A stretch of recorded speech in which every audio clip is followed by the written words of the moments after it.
bercakap berkenai software, okay, ataupun perkakasan yang lembut ini, software merupakan satu perisian yang diperlukan oleh sesuatu gadget.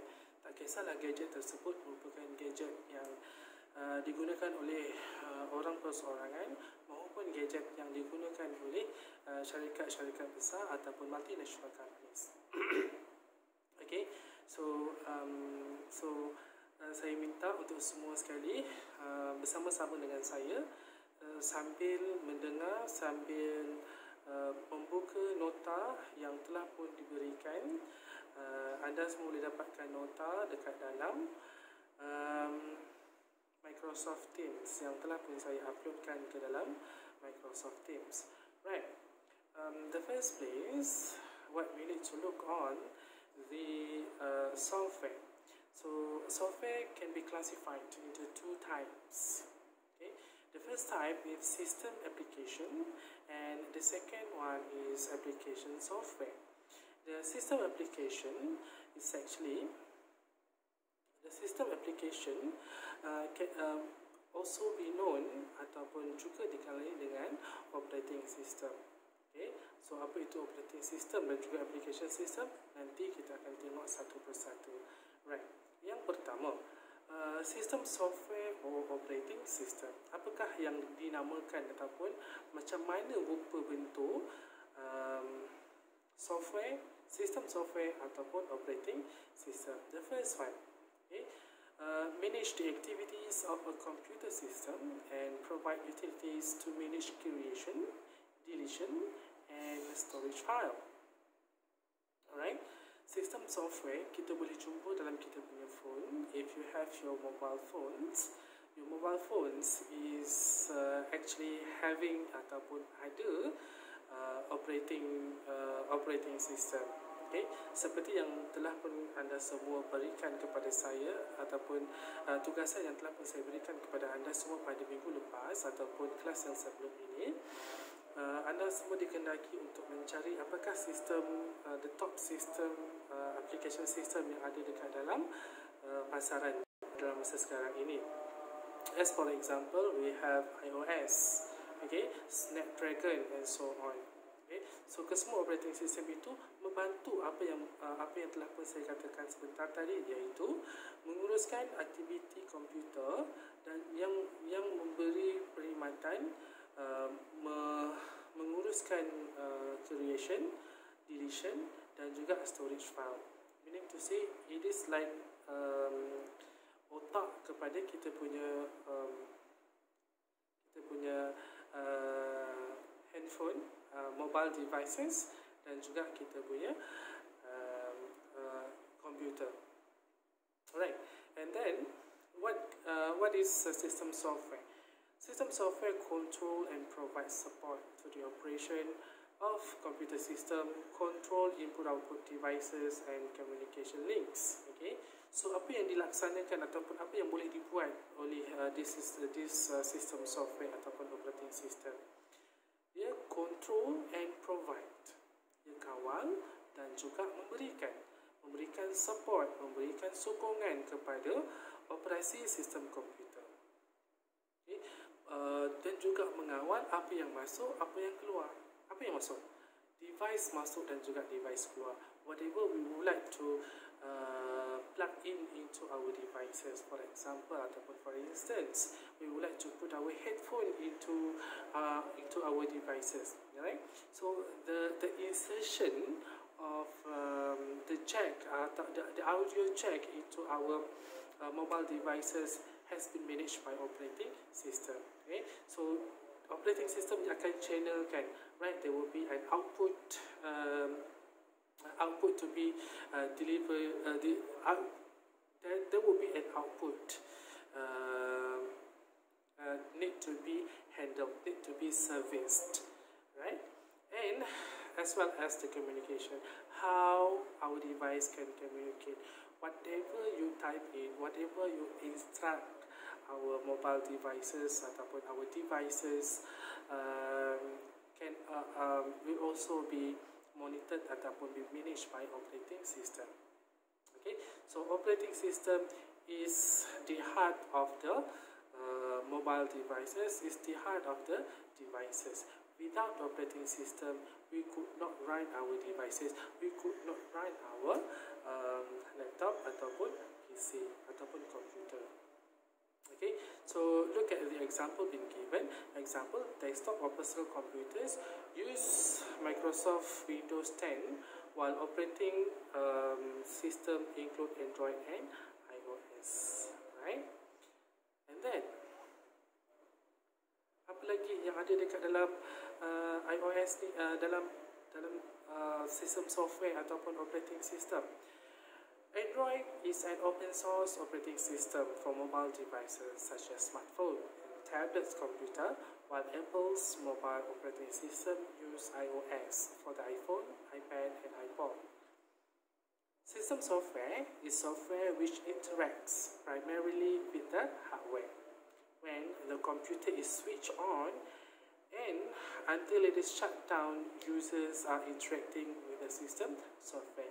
Like just what I said to you previously ataupun just now, whatever instruction, whatever command we give to our PC ataupun computer, okay, will be handled ataupun will be managed by our operating system. So operating system menguruskan segala-galanya. Tanpa operating system, kita punya devices cannot run. Cuba you keluarkan sistem operating software yang ada dekat dalam you punya mobile phone. Can you switch on your phones or not? Okay, so that is the function of our operating system. Right. So dekat sini dia bagi contoh mobile phone. So kalau mobile phone untuk Android ada operating system yang sendiri.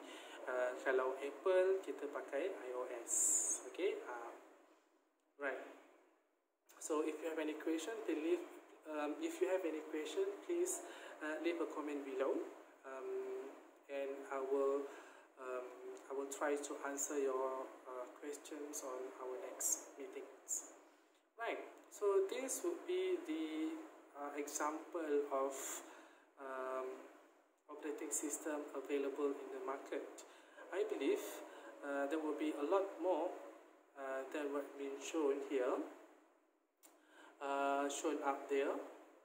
Okay, there will be a lot more from what we have been, what I showed to you today. Okay, so I believe the millennium guys ataupun the millennials like you guys know much better than me, and you could list whatever your preferred operating system. Right, and then the second part we have ataupun the second type of software adalah application software. Right. Berbeza dengan sistem software sebentar tadi. Kalau operation system, dia merupakan jantung, dia merupakan otak kepada mobile devices ataupun electronic devices yang kita ada, termasuklah komputer yang kita ada. Right? The terms of computer, please refer back to the chapter number 1. Apa yang diklasifikasikan sebagai komputer dan berapakah jenis-jenis komputer, please refer back.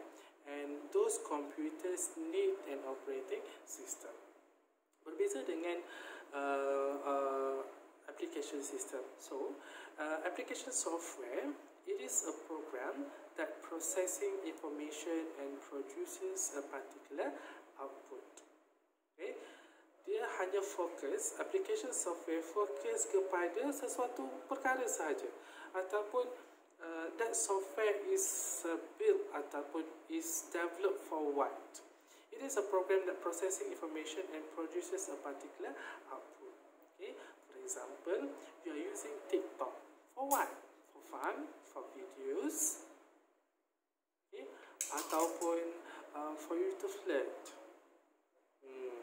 Right? So it is our choice, it is our options to use TikTok application or not. Don't forget to follow my TikTok.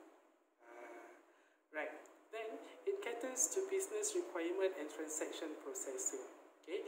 Dia fokus ataupun dia cater, dia cuba menarik keperluan perniagaan dan juga memproseskan transaksi. Okay. So dalam dunia perniagaan kita juga menggunakan application software.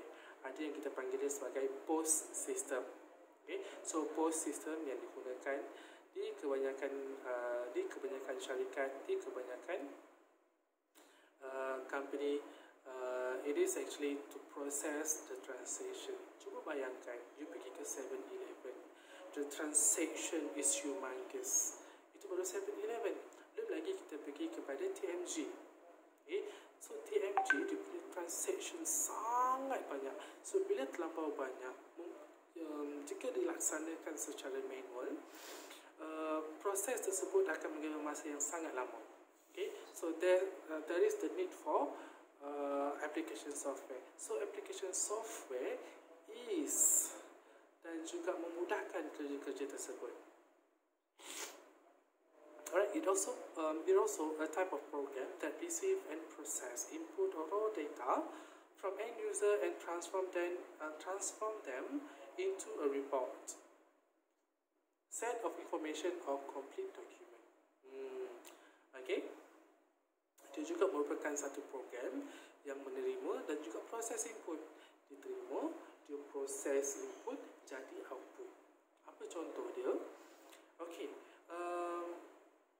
While this video is processing, my devices is actually receiving the input, process the input, and later on will produce an output. Okay, the complete video is the output of my recordings. Right? The next one, application software. So, what does this application software do?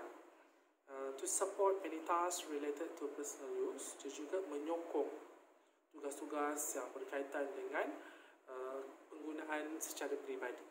Secara peribadi, apa yang kita laksanakan ataupun apa yang kita buat menggunakan kita punya mobile devices ataupun electronic devices. Okay? You are texting every day, you are calling every day, you are listening to music every day, you are watching video every day. That is your personal use.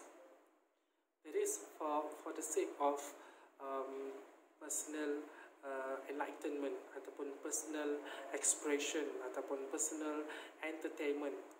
You use that for yourself. You're not using it for some other people. Okay? And then to help organizations to produce many activities. Okay? Juga membantu syarikat-syarikat ataupun organisasi untuk mengeluarkan aktiviti yang sangat-sangat banyak. Okay? Mengeluarkan aktiviti yang macam mana? Terpulang. Right? Mungkin kita nak order Pizza Hut tengah-tengah dalam kelas kan, tiba-tiba dengar saya punya lecture ni bosan. So bila terlampau bosan, you teringin untuk makan. So you order Grab food, tek, Grab food datang. So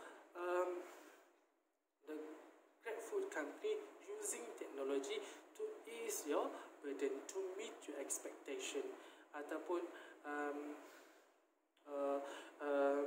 to make sure all their services, all their objectives are met to the customer. Right? This program is designed to help users in their daily activities to produce common tasks such as browsing the internet using Internet Explorer. Unfortunately, Internet Explorer dah tak ada. Right? Internet Explorer has been expired. They have retired Internet Explorer, and nowadays I believe a lot of people exploring internet, surfing to the internet using using Google Chrome.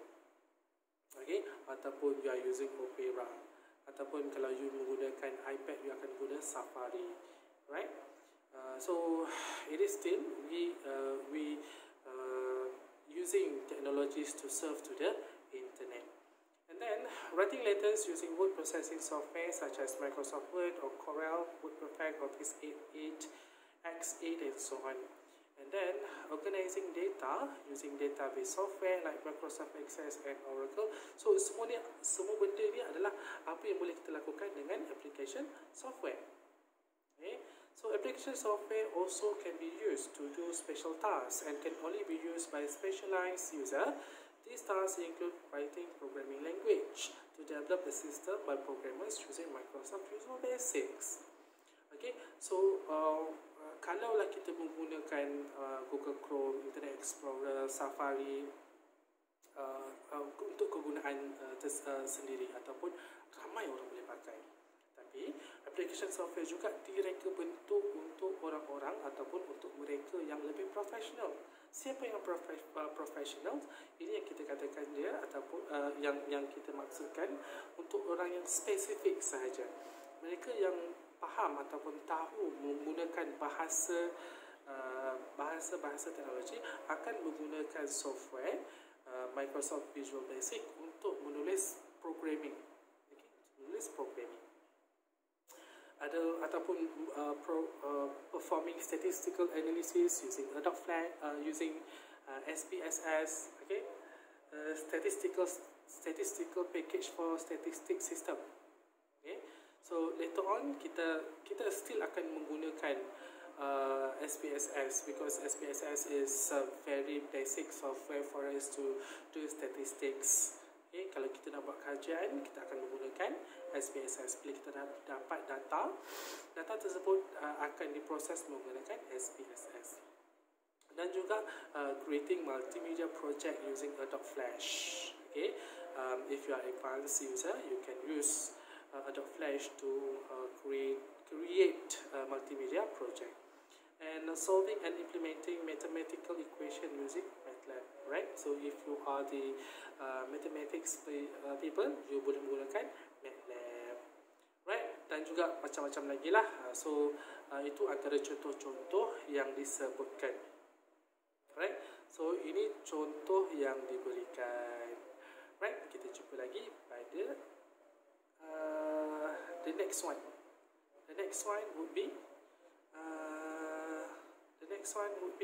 network, right? See you. Rehat-rehatkan badan dulu. Right? See you later. Bye-bye.